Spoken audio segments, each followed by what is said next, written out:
Shalom semuanya. Kalau berapa waktu yang lalu kita habis merayakan Jumat Agung, betul ya? So, Bapak Ibu, Jumat Agung bukan cuma sekedar bicara tentang kematian Tuhan yang menyelamatkan kita. Setuju ya? Tapi juga bicara tentang kita dibebaskan dari yang namanya dosa. Kita dibebaskan dari yang namanya kuasa dosa. Ya, sehingga dosa nggak lagi berkuasa atas kita. Ya, jadi bukan cuma sekedar menyelamatkan kita, tapi dia juga memampukan kita untuk hidup bebas dari dosa. Setuju? Bukan hidup bebas ngelakuin dosa ya, tapi bebas dari dosa. Itu dua hal yang berbeda. Ya, kita nggak bebas ngelakuin dosa, tapi kita terbebas dari keterikatan akan dosa.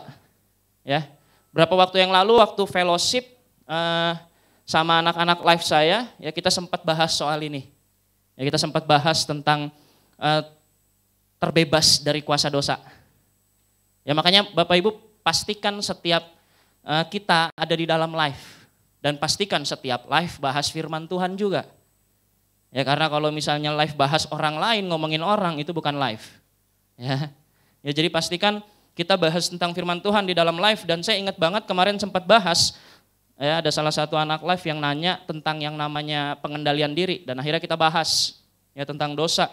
Bahwa sebelum salib kita nggak punya kuasa dan kemampuan untuk terbebas dari dosa, tapi karena Tuhan telah mati bagi kita, ya kita punya kuasa untuk bebas dari dosa. Setuju? Jadi kita dimampukan untuk bebas dari dosa, ya. Sehingga kita nggak lagi harus melakukan dosa. Ya kalau orang yang sebagai contoh, kalau orang yang kecanduan narkoba, dia nggak punya pilihan. Ya kemarin saya baru nonton di YouTube salah satu stand up komedian yang baru keluar dari penjara karena kasus narkoba. Ya dia cerita tentang dirinya yang terikat sama narkoba. Ya narkoba nggak membuat seseorang punya pilihan. Ya makanya dibilang terikat. Ya tapi di dalam Tuhan kita punya pilihan, setuju? Dan kita memilih untuk menyembah Dia, setuju? Ya. Dan hari ini kita sama-sama merayakan yang namanya Paskah. Ya. Paskah bicara tentang bukti bahwa Kristus menang atas maut dan dosa. Ya Paskah bicara mengenai kebangkitan Tuhan yang telah mengalahkan maut. Artinya apa? Artinya buat kita juga harus bersuka cita, ya karena kita juga akan menerima bagian yang sama. Ya bahwa kita tidak lagi dikuasai oleh maut. Setuju? Ya bahwa kita tidak lagi dikuasai oleh maut, tapi seperti Kristus kita juga akan bangkit bersama dengan Dia, setuju? Ya, so hari ini kita sama-sama merayakan Paskah, ya di mana mungkin kesaksian Kristus tentang kebangkitannya bagi dunia, bagi orang yang tidak percaya adalah sebuah kebodohan. Firman Tuhan yang mengatakan hal itu. Ya tapi bagi kita seharusnya menjadi kekuatan. Setuju? Menjadi kekuatan yang menjamin setiap kita bahwa kita akan hidup bersama dengan Dia. Ya bahwa kita akan bangkit bersama dengan Tuhan. Ya, setuju ya? Ya karena kita percaya bahwa Tuhan kita nggak cuma mati tapi Dia juga bangkit. Itu yang menjadi kekuatan kita seharusnya. Ya itu yang harusnya menjadi kesaksian kita. Dia bukan Allah yang mati, Dia Allah yang hidup. Ya, dan Dia masih hidup bersama dengan kita sampai hari ini melalui Roh Kudus. Setuju? Oke, so hari ini kita akan bicara mengenai servanthood, salah satu cara kita untuk meresponi Tuhan. Ya karena percayalah Tuhan nggak cuma mati sekedar untuk ngebebasin kita, menyelamatkan kita, tapi supaya memampukan kita untuk hidup benar di dalam Dia. Setuju? Hari ini kita akan bahas mengenai servanthood, salah satu cara kita untuk mengucap syukur sama Tuhan. Salah satu cara kita untuk meresponi Tuhan adalah dengan melayani Dia. Setuju ya? Setuju ya? So, hari ini kita akan bahas tentang kisah pribadi yang luar biasa. Ya, ada dua kisah dan keduanya sama-sama berfokus pada satu pribadi. Ya, namanya Yesus yang kita rayakan hari ini. Setuju? Aku baca di Filipi 2 ayat 3 sampai 8, tanpa mencari kepentingan sendiri atau puji-pujian yang sia-sia. Sebaliknya, hendaklah dengan rendah hati yang seorang menganggap yang lain lebih utama daripada dirinya sendiri. Ayat keempat bilang, dan janganlah tiap-tiap orang, ya artinya setiap kita, yang hanya memperhatikan kepentingannya sendiri, tetapi kepentingan orang lain juga. Ayat kelima, hendaklah kamu dalam hidupmu bersama menaruh pikiran dan perasaan yang terdapat juga dalam Kristus Yesus. Yang walaupun dalam rupa Allah tidak menganggap kesetaraan dengan Allah itu sebagai milik yang harus dipertahankan. melainkan telah mengosongkan dirinya dan mengambil rupa seorang hamba dan menjadi sama dengan manusia. Dan dalam keadaan sebagai manusia ia telah merendahkan dirinya dan taat sampai mati, bahkan mati di kayu salib. Ya, ini sebuah firman Tuhan yang luar biasa. Ya, kita akan langsung baca di Yohanes 13 ayat 1. Nah, ini yang kita mau sama-sama belajar juga. Ya, dari dua kisah ini apa yang kita bisa pelajari? Ya, apa yang bisa kita pelajari, apa yang harus kita lakukan? Ya, di Yohanes 13. By the way, ini pakai terjemahan baru versi 2. Ya, jadi mungkin ada sedikit-sedikit kata-kata yang agak berbeda. Sekali lagi gini, banyaknya terjemahan nggak pernah masalah. Ya, buat saya selalu bicara begini, kalau banyak terjemahan di dalam firman Tuhan itu bukan berarti beda. Ya, karena intinya sama. Ya, tapi justru itu menambah warna supaya kita mengerti firman lebih jauh. Ya, makanya kita pakai yang versi 2. Ya, ayat pertama kita sama-sama mau renungin kisah ini, tapi jangan lupa kisah yang tadi ya, karena kita akan balik ke yang tadi. Ya, ke Filipi 2 tadi. Oke. Di Yohanes 13 ayat 1 sampai 17 kita baca satu persatu. Sementara itu sebelum hari raya Paskah mulai, ya, Yesus telah tahu bahwa saatnya sudah tiba untuk pergi dari dunia ini kepada Bapa. Yang menunjukkan Kristus sebagai pribadi yang maha tahu. Jadi 100% Allah, 100% manusia. Oke. Ia mengasihi orang-orang miliknya yang di dunia ini dan ia mengasihi mereka sampai pada kesudahannya. Artinya apa? Artinya Tuhan akan terus mengasihi setiap kita, murid-muridnya. Sampai kapan? Sampai pada kesudahannya, sampai selama-lamanya, setuju? Dan kita percaya bahwa salah satu bukti kasih yang besar telah Dia tunjukkan sama kita melalui kematiannya. Betul? Ya. Ayat keduanya menarik, ketika mereka sedang makan bersama. Ya, saya suka banget. Saya suka banget kalau Alkitab lagi bahas tentang makan. Bukan karena saya suka makan, bukan. Ya, memang saya suka makan, tapi bukan tentang itu. Ya, Pak, Bu, saya pengen ngasih tahu sedikit bahwa gini. Yesus di kisah ini, ya ini sebelum penyaliban Kristus. Ada sebuah perjamuan yang dilakukan sama Yesus dan murid-muridnya. Dan di ayat kedua, ketika mereka sedang makan, yang makan di situ Yesus dan juga ada siapa di situ? Ada Yudas.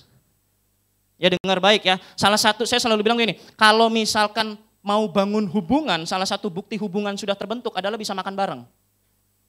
Ya, kadang kita suka sebel nggak kalau ada orang yang kita sebelin makan satu meja sama kita? Bener nggak? Ya kan? Karena aduh, ngapain sih dia makan di sini? Ya, tapi Alkitab tuh saya suka banget, bahkan terkait makan ditulis. Jadi saya selalu mikir, kenapa ditulis ya? Saya selalu cari alasannya. Ya, permasalahannya gini, Yesus selalu makan justru sama orang-orang berdosa. Budaya makan di dalam kebudayaan Yahudi itu nggak main-main loh. Ya, mereka nggak makan satu meja dengan bangsa asing, nggak. Ya, makanya Petrus pernah makan sama orang-orang bukan Yahudi, terus rombongan Yohanes datang, doi malu. Ya, tiba-tiba doi pindah meja. Ya, ditegur habis itu. Ya kan? Tapi Yesus dia makan bersama dengan Yudas. Pertanyaannya, Yesus tahu nggak Yudas akan menyerahkan dia? Tahu. Yesus tahu nggak bahwa Yudas akan mengkhianati dia? Tahu. Tapi dia bisa makan satu meja sama Yudas. Ya. Ya, apalagi kita seberdosa apapun Tuhan masih mau nyambut kita. Setuju? Ya. Ya, ketika mereka sedang makan, iblis telah membisikkan rencana dalam hati Yudas Iskariot anak Simon untuk mengkhianati dia. Ingat ya, senjata iblis cuma apa? Cuma satu. Dusta. Kebohongan, ya. Saya pernah bilang bahwa dusta adalah dosa pertama dan terakhir di Alkitab. Ya, Yesus adalah yang awal dan akhir, tapi kebohongan adalah dosa pertama dan terakhir yang tertulis di Alkitab. Ya, di kitab Wahyu juga sama. Ya, kebohongan adalah dosa terakhir. Ya, dan saya nggak tahu bagaimana caranya seorang Yudas yang selalu ikut sama Yesus bisa dibohongin sama iblis.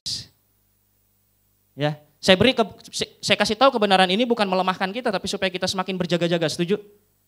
Ya, bahwa ternyata Yudas yang bahkan sudah ikut Yesus pelayanan kemana-mana, ikut KKR-nya Yesus kemana-mana, masih bisa digoda sama setan, digoda sama iblis. Ya, iblis telah membisikkan rencana dalam hati Yudas Iskariot anak Simon untuk mengkhianati dia. Yesus tahu bahwa Bapa telah menyerahkan segala sesuatu kepadanya dan bahwa ia datang dari Allah dan akan kembali kepada Allah. Ya, kita ingat ayat ini sama-sama ya, karena ini akan jadi ayat yang penting. Bahwa Yesus datang dari Allah dan kembali kepada Allah. Ya, dan setiap kita yang ada di dalam Yesus juga akan kembali kepada Bapa di sorga. Setuju? Ya. Ayat keempat, lalu bangunlah Yesus dan menanggalkan jubahnya. Ya, ini menarik banget, di Alkitab dicatat Yesus menanggalkan jubahnya. Ya, jubah bicara tentang otoritas, jubah bicara tentang posisi, jubah bicara tentang jabatan. Ya, tapi Yesus menanggalkan itu semua. Ya, kalau tadi di Filipi kita baca sama-sama kisahnya ya, bahwa Yesus telah mengosongkan dirinya dan mengambil rupa seorang hamba. Benar? Ya, dengan segala kebesaran itu, dia mengambil rupa seorang hamba. Ya, dia mengambil posisi yang sama kayak kita, dan Yesus juga dicobai sama seperti kita, benar gak? Ya, sebelum mulai pelayanan Yesus dicobai, betul? Ya. Yang menanggalkan jubahnya, ia mengambil sehelai kain lenan dan mengikatkannya pada pinggangnya. Kemudian ia menuangkan air ke dalam sebuah baskom dan mulai, ini menarik, membasuh kaki murid-muridnya. Ya, seringkali kita nggak memperhatikan ayat ini dengan cermat, ya, tapi saya cuma mau kasih tahu bahwa begini, ini sesuatu hal yang luar biasa yang Yesus lakukan. Yesus gak cuma mengosongkan dirinya mengambil rupa seorang hamba, dia melakukan apa yang dilakukan oleh seorang hamba. Dia gak cuma sekadar mengosongkan dirinya menjadi seorang hamba, dia melakukan apa yang dilakukan seorang hamba. Ya, itu yang dilakukan sama Yesus. Saya pengen sedikit cerita, budaya mencuci kaki di Yahudi itu begini. Jadi kalau misalkan saya, misalnya sama siapa ya? Saya sama Jovian misalnya, ya. Kalau misalkan saya bertamu ke rumah Jovian, Jovian posisinya status sosialnya lebih tinggi dari saya, maka tuan rumah akan menyediakan saya air untuk saya cuci kaki sendiri. Ya, saya harus mandiri nyuci kaki sendiri. Kalau misalkan saya datang ke rumah Jovi, terus Jovi posisinya statusnya lebih tinggi dari saya. Kalau status saya sama Jovian sama, setara, ya, maka Jovian harus menyuruh hambanya mencucikan kaki saya. Bukan saya sendiri yang cuci kaki, tapi pembantunya Jovi yang nyuciin kaki saya. Kurang lebih begitu. Ya. Nah, kalau saya statusnya lebih tinggi dari Jovi, maka yang harus mencuci kaki saya tuan rumahnya sebagai bentuk penghormatan.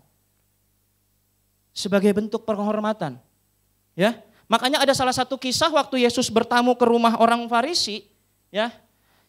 Yesus bilang kan, sejak aku sampai ke rumahmu, engkau tidak memberiku air untuk mencuci kaki. Ya, padahal yang datang adalah Tuhan, pemilik segalanya.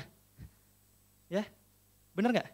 Benar nggak? Ya, makanya kenapa di sini menarik banget, Yesus yang statusnya adalah guru, berarti lebih tinggi dari murid-muridnya. Dia mencuci kaki murid-muridnya.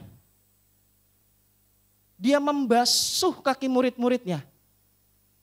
Ya, dia menanggalkan jubahnya dan membasuh kaki murid-muridnya.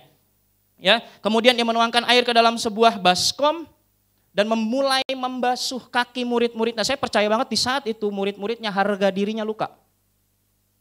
Kenapa harga dirinya luka? Masa iya seorang guru yang mereka hormati melakukan hal yang seharusnya nggak mereka lakukan, yang seharusnya nggak dia lakukan. Ya, seorang guru yang mereka hormati harus membungkukkan diri dan mencuci kaki mereka. Nggak keren, nggak kayak guru-guru yang lain pada zaman itu. Ya, nggak keren sama sekali, nggak ngetren sama sekali. Ya, kemudian dia menuangkan air ke dalam sebuah baskom dan mulai membasuh kaki murid-muridnya, lalu menyekannya dengan kain yang terikat pada pinggangnya. Itu ayat berikutnya yang ke-6. Lalu sampailah ia kepada Simon Petrus. Nah, ini agak beda memang, kalau murid yang satu ini selalu agak beda. Ya. Kata Petrus kepadanya, makanya kenapa Petrus nolak. Tuhan, engkau hendak membasuh kakiku, dia nanya. Jawab Yesus kepadanya, apa yang kuperbuat engkau tidak tahu sekarang. Ya, tetapi engkau akan mengertinya kelak. Kata Petrus kepadanya, engkau tidak akan pernah membasuh kakiku sampai selama-lamanya. Ya, karena bukan sesuatu yang layak dilihat. Seorang guru membasuh kaki muridnya itu bukan sesuatu yang layak dilihat. Makanya Petrus nolak. Ya. Dia memang murid yang agak lain. Ya, saya selalu bilang Petrus adalah satu-satunya murid yang bisa negor Tuhan. Negor Tuhan, bayangin. Abis itu ditegur balik sih. Ya, tapi dia berani, cukup punya keberanian yang luar biasa ya. Waktu ada badai yang ngelangkah duluan siapa? Petrus kan untuk jalan di atas air. Ya agak berani, meskipun ujungnya agak goyah. Ya. Ayat ke-8 kata Petrus kepadanya, engkau tidak akan pernah membasuh kakiku sampai selama-lamanya. Jawab Yesus, jikalau aku tidak membasuh engkau, engkau tidak mendapat bagian dalamku. Ya. Kata Simon Petrus kepadanya, ya agak lain, makanya saya bilang agak lain dia. Ya. Kata Simon Petrus kepadanya, Tuhan jangan hanya kakiku saja, tapi juga tangan dan kepalaku. Ya makin gak tahu diri anaknya. Ya kan? Lah jangan cuma kaki deh, dimandiin sekalian. Begitu. Ya agak lain memang. Ya. Ayat ke-10-nya kata Yesus kepadanya, siapa saja yang telah mandi, ya minta dimandiin dia soalnya. Enggak cuma pengen dibersihin kakinya, minta dimandiin. Ia tidak usah membasuh diri lagi selain membasuh kakinya, karena ia sudah bersih seluruhnya. Juga kamu sudah bersih, hanya tidak semua. Ayat ke-11, ini bicara tentang Yudas. Ayat ke-11, sebab ia tahu siapa yang akan menyerahkan dia, karena itu ia berkata, tidak semua kamu bersih. Sesudah ia membasuh kaki mereka, ia mengenakan pakaiannya dan kembali ke tempatnya. Lalu ia berkata kepada mereka, mengertikah kamu apa yang telah kuperbuat kepadamu? Ya, ayat ke-13 ini poin yang bagus banget. Kamu menyebut aku guru dan Tuhan, dan katamu itu tepat. Sebab memang akulah guru dan Tuhan. Yesus menjelaskan siapa dirinya sama murid-muridnya. Makanya ini sesuatu yang gak bisa diterima sama murid-muridnya dengan mudah. Ya, Yesus adalah guru dan Tuhan. Ya, ini menarik banget. Ya, ayat 14, jadi jikalau aku Tuhan dan gurumu membasuh kakimu. Ayat 14, maka kamu pun wajib. Ya, ini bukan sebuah pilihan. Ini sebuah kewajiban. Ya, wajib saling membasuh kakimu. Ya, ayat 15. Sebab aku telah memberikan suatu teladan kepada kamu, supaya kamu juga berbuat sama seperti yang telah kuperbuat kepadamu. Sesungguhnya aku berkata kepadamu, seorang hamba tidaklah lebih tinggi daripada tuannya, ataupun seorang utusan daripada orang yang mengutusnya. Jikalau kamu tahu semua ini, maka berbahagialah kamu jika kamu melakukannya. Menarik ya, berbahagialah kamu jika kamu melakukannya, firman Tuhan katakan. Berbahagialah setiap kita jika kita melakukannya. Ya, ini menarik banget apa yang bisa kita pelajari dari firman hari ini, dari sebuah kisah tentang Kristus. Ya. Poin pertama, ya, kita sama-sama belajar, ya. Yang pertama yang perlu kita miliki, ya percayalah setiap kita harus menjadi semakin serupa dengan Kristus, benar? Bukan semakin serupa dengan dunia. Ya, tapi kita harus semakin serupa dengan Kristus. Makanya yang pertama kita harus lihat apa teladan Kristus dalam kisah yang udah kita baca. Yang pertama kerendahan hati. Itu yang harus kita miliki. Ya. Dan percayalah kita semua di tempat ini, ya, percayalah kita semua di tempat ini bukan ada hanya untuk hidup diri kita sendiri, bukan. Ya, kita ada untuk melayani sesama. Kita ada untuk saling melayani. Ya, saya mendorong siapapun yang sudah melayani ataupun yang belum merasa dirinya pelayan, padahal setiap kita pelayan, ya untuk mulai saling melayani. Di mana? Dimanapun. Ya, dimanapun, di rumah, di tempat kerja, salah satunya di tubuh Kristus, di gereja. Ya. Dan untuk melayani, percayalah kita butuh belajar dari Kristus. Yang pertama, melayani adalah bentuk kerendahan hati dan kita butuh kerendahan hati. Ya, kita butuh kerendahan hati. Ya, Yesus rela menanggalkan jubahnya. Artinya gini, udah enggak lagi bicara tentang siapa saya. Udah enggak lagi bicara tentang pribadi kita, status kita udah enggak penting. Ya, di hadapan Tuhan, bahkan Tuhan telah menanggalkan jubahnya buat kita. Ya, buat membasuh kaki murid-muridnya. Ya, artinya kita harus punya kerendahan hati seperti Kristus. Ya, nggak ada satupun yang bisa kita sombongin. Ya, percayalah segala sesuatu yang kita punya cuman dititipin, cuman dipercayakan sama Tuhan. Ya, artinya ini bukan milik kita. Jabatan, status, kekayaan apapun itu, ya cuman dititipin. Ya, itu bukan punya kita. Ya, kalau cuma dititipin harus dikelola. Ya, dan untuk mengelolanya kita butuh kerendahan hati. Kerendahan artinya apa? Menyadari bahwa yang kita punya bukan punya kita. Ya, bahwa kita cuma hamba yang mengelola. Semuanya punya Dia, punya Tuhan, bukan punya kita. Ya, makanya kita harus punya kerendahan hati seperti Kristus. Bahkan pemiliknya pun gak sombong. Kita cuma dipercayakan, jangan sombong. Ya, nggak ada yang bisa kita sombongin lagian. Kalau semuanya punya dia, ya apa yang kita bisa sombongin? Ya enggak? Ya kan? Yang bisa kita punya cuma satu, hati seorang hamba. Dan untuk punya, kita harus punya kerendahan hati. Sama seperti Kristus, betul? Ya, kita harus sama seperti Tuhan. Ya, dia mengambil rupa seorang hamba, bahkan melakukan apa yang hamba lakukan. Ya, jadi yang pertama jelas kita harus punya yang namanya kerendahan hati. Yang kedua ini penting. Yesus telah memberikan sebuah teladan supaya kita juga jadi teladan. Setuju? Ya, Yesus sudah memberikan teladan supaya kita jadi teladan. Ya, jadi artinya apa? Ketika kita melayani, kita harus seperti Kristus. Kita harus bisa jadi teladan buat orang lain. Ya, di Timotius diingetin bahwa bahkan yang termuda pun harus bisa jadi teladan buat sesama orang percaya. Ya, menarik banget tuh firman-Nya. Ya, dibilang jadilah teladan bagi orang percaya. Ya, seolah-olah orang percaya kekurangan teladan. Ya, sedih memang. Ya, dan kita harus menjadi teladan seperti Kristus. Ya, karena Kristus telah memberi sebuah contoh. Tuhan telah memberi sebuah gambaran yang jelas, ya, bagaimana kita harus saling melayani. Dengan cara apa? Saling membasuh kaki. Bukan secara tersirat kita ini cuciin kakinya dong, bukan begitu. Ya. Tapi saya cuma mau bilang begini, bahkan meskipun dia sekotor apapun, senyebelin apapun, kita harus tetap melayani dia dengan kerendahan hati. Itu sebuah teladan yang harus kita bagikan buat yang lain. Itu sebuah teladan yang harus kita lakukan. Kita nggak bisa milih siapa yang kita basuh kakinya. Kita nggak bisa milih. Ya, tapi kita bisa milih mau membasuh kaki sesama kita atau tidak. Ya. Jadi yang pertama kita perlu punya kerendahan hati, yang kedua kita harus jadi teladan. Yaitu poin yang kita pelajari dari kisah di atas. Ya, kisah yang barusan kita baca sama-sama. Ya. Itu yang pertama, kerendahan hati, yang kedua kita harus jadi teladan. Ya, dan poin yang ketiga, ya, tadi kita sempat baca di Filipi 2 ayat 3-4, dan sama seperti yang Yesus lakukan buat murid-muridnya, saya percaya satu hal, Yesus nggak lakukan untuk cari pujian.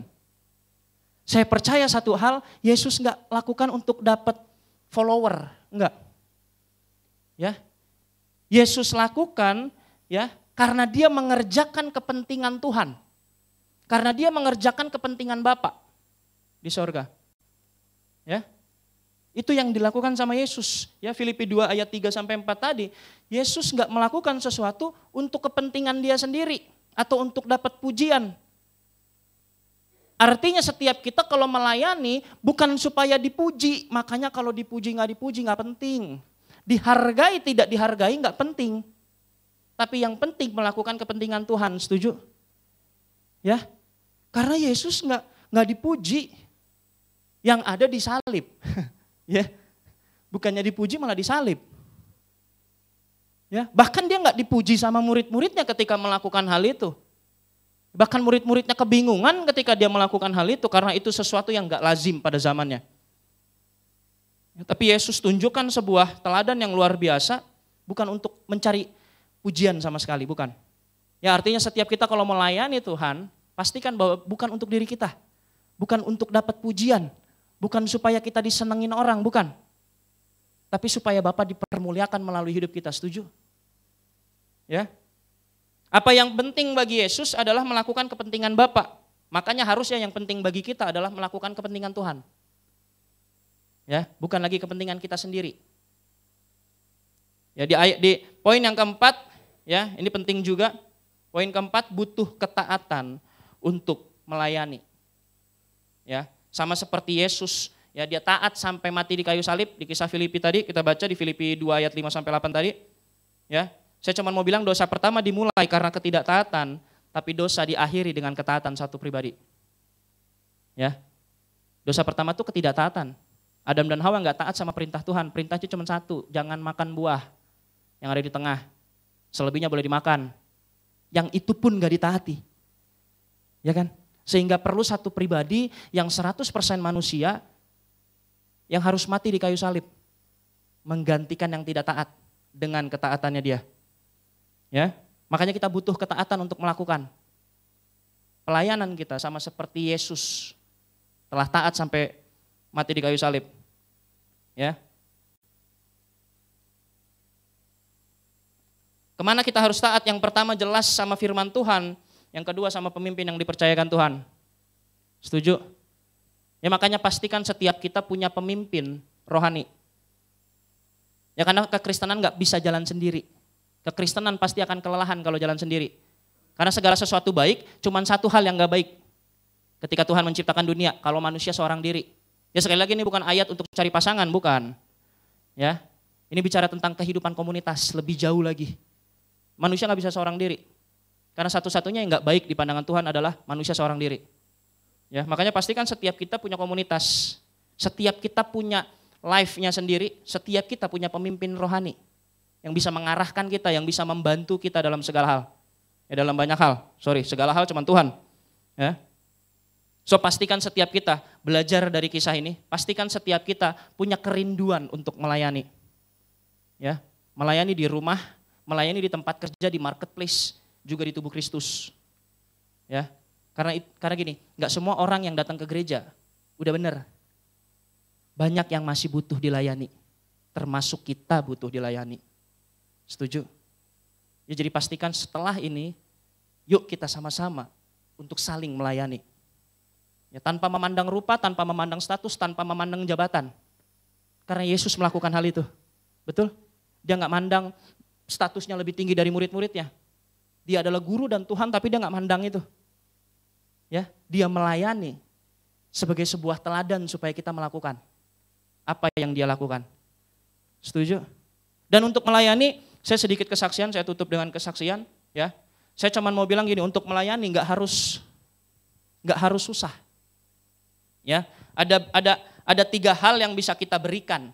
Ada 3 hal yang bisa kita berikan. Kita bisa memberikan uang, waktu, dan talenta. Ya, ada 3 hal yang bisa kita kasih buat sesama kita. Uang, waktu, talenta. Di antara ketiganya kita pasti punya. Benar nggak?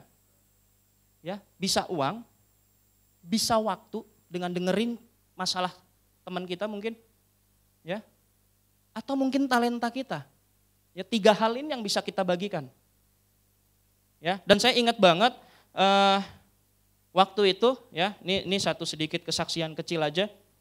Ya, saya bisa ada untuk melayani, ya. Itu semua karena saya ada di dalam sebuah komunitas yang mengajarkan saya tentang arti melayani. Ya, saya belajar untuk yang namanya merendahkan hati, saya belajar untuk yang namanya menjadi teladan dari hal yang paling kecil. Ya, dari hal yang paling kecil. Saya ingat banget waktu saya pertama pelayanan itu bukan disuruh jadi mentor, bukan disuruh jadi apa, bukan. Ya, saya baru mengerti belakangan hal ini. Ya, dulu di tempat saya kalau pengen pelayanan itu wajib jadi, kita bilangnya friends, ya. Tapi sebenarnya asyir. Makanya sampai detik ini saya masih pelayanan jadi asyir. Ya, saya ingat banget waktu itu jadi asyir mungkin banyak yang mandang sebelah mata. Ya, pelayanan sebagai seorang asyir cuman sekedar nyambut orang di depan pintu. Ya, tapi waktu itu saya ingat banget setiap kita yang mau melayani itu harus mulai dari pelayanan sebagai seorang asyir. Ya, dan ternyata saya baru menyadari belakangan bahwa itu yang membentuk karakter kita. Yesus juga melakukan hal yang sama ketika dia melayani murid-muridnya. Ya, ketika dia melayani murid-muridnya bukan di depan ribuan orang. Dia cuma melakukan sesuatu yang kecil. Ya, sesuatu yang mungkin kelihatannya nggak berarti. Sesuatu yang mungkin kelihatannya kayaknya apa pentingnya sih mencuci kaki murid-muridnya dibanding khotbah di depan 5.000 orang. Tapi saya cuma mau bilang begini ya. Yang berhasil menyebarkan Injil itu yang 12. Ya, meskipun hilang 1. Ya. Yang berhasil menyebarkan Injil adalah yang dibasuh kakinya sama Yesus malam itu. Ya, yang 5.000 orang nggak tahu kemana tuh, malahan mengelulukan Yesus, abis itu pengen menyalibkan Yesus. Ya, tapi yang 12 ini dari pelayanan yang kecil, dari pelayanan yang sederhana kelihatannya, justru itu yang justru bikin mereka bisa memberitakan Injil secara luar biasa. Ya, ada banyak video-video tentang akhir atau ending dari murid-murid Yesus ya. Ada yang disalib terbalik lah, ada yang diasingkan lah, ada yang mati di rajam batu lah, macam-macam dah, ngeri semua. Ya, mereka bisa bertahan begitu luar biasa. Dan di sini Yesus tunjukkan bahwa pelayanan gak harus hal-hal yang kita pandang luar biasa. Pelayanan gak harus hal-hal yang besar, nyembuhin orang sakit lah, ngusir setan atau apapun itu. Ternyata hal sederhana, yaitu kita membasuh kaki orang lain. Ya, artinya kita memperhatikan orang lain, kita berusaha untuk menolong orang lain dari hal yang paling kecil. Bahkan saya selalu diajarkan begini ya, semangkok bakso dengan harga 10.000 itu bisa mengubah hidup seseorang. Ya. Sekecil apapun yang kita lakukan sama seseorang. Ya, seringkali kita nggak pernah, kita selalu mikirin gue harus apa, melayani harus apa gitu ya. Kita mungkin mikir kayak gitu mungkin. Ya, saya harus apa ya untuk melayani, hal-hal yang besar yang kita pikirin. Ya, tapi Yesus tunjukkan sebuah teladan yang luar biasa hari ini, bahwa hal-hal yang paling kecil bisa berdampak sangat besar. Oke, setuju? So pastikan setiap kita setelah ini punya hati untuk melayani Tuhan. Ya, dimanapun. Ya, di keluarga kita, ya, di lingkungan sekitar kita, di gereja, ya, pastikan setiap kita punya itu. Yuk kita sama-sama mau tundukin kepala, kita mau sama-sama berdoa. Bapa di sorga, terima kasih Tuhan buat firman-Mu, buat isi hati-Mu. Ajar setiap kami ya Tuhan untuk lebih lagi serupa dengan Engkau. Ajar kami supaya kami semakin jadi seperti Kristus yang telah memberikan sebuah teladan bagi kami.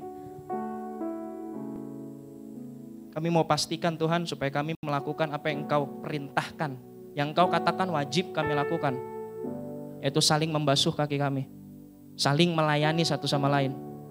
Ajar kami dan mampukan kami untuk menanggalkan keangkuhan kami, kesombongan kami, ya, supaya dengan rendah hati kami seorang yang lain melayani satu sama lain ya Tuhan. Terima kasih Bapak, kami mengucap syukur. Biar Kau tutup bungkus firman hari ini ya Tuhan, supaya gak cuma sekedar lalu tapi benar-benar berbuah dalam hidup kami. Terima kasih Bapak, dalam nama Tuhan Yesus, haleluya, amin. Thank you, Tuhan berkati.